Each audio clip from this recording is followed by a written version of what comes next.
think this is the... Oh no, there's a lot more. Not a lot more. There's a little bit. Okay, so there's 5 pages left or so of this chapter. A view from 2 mindsets. This is the next subtitle. A view from the 2 mindsets.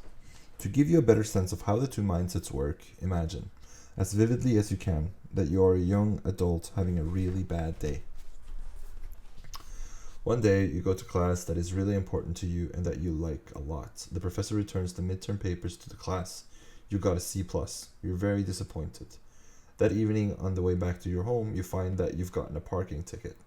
Being really frustrated, you call your best friend to share your experiences, but are sort of brushed off. What would you think? What would you feel? What would you do? When I asked people with a fixed mindset, this is what they said. I'd feel like a reject. I'm a total failure. I'm an idiot. I'm a loser. I'd feel worthless and dumb. Everyone's better than me. I'm slime. In other words, they'd see what happened as a direct measure of their competence and worth. In other words, they'd see what happened as a direct measure of their competence and work. Worth, not work. That's a good one too. Those are good words. Good sentence. This is what they think about their lives. This is what they think about their lives. My life is pitiful. I have no life. Somebody upstairs doesn't like me. The world is out to get me. Someone is out to destroy me. Nobody loves me. Everybody hates me. Life is unfair and all efforts are useless. Life stinks. I'm stupid. Nothing good ever happens to me. I'm the most unlucky person on this earth. Excuse me? Was there death and destruction, or just a grade, a ticket, and a bad phone call? Are these just people with low self-esteem, or card-carrying pessimists? No. When they aren't coping with failure, they feel just as worthy and optimistic and bright and attractive as people with the growth mindset. Sorry. So how would they cope? I wouldn't bother to put so much time and effort into doing well in anything. In other words, don't let anyone measure you again. Do nothing, stay in bed, get drunk, eat, yell at someone if I get a chance to, eat chocolate, listen to music, and pout, go into my closet and sit there, pick a fight with somebody, cry, break something. What is there to do? What is there to do?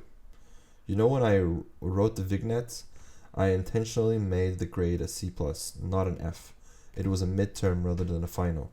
It was a parking ticket, not a car wreck. They were sort of brushed off, not rejected outright.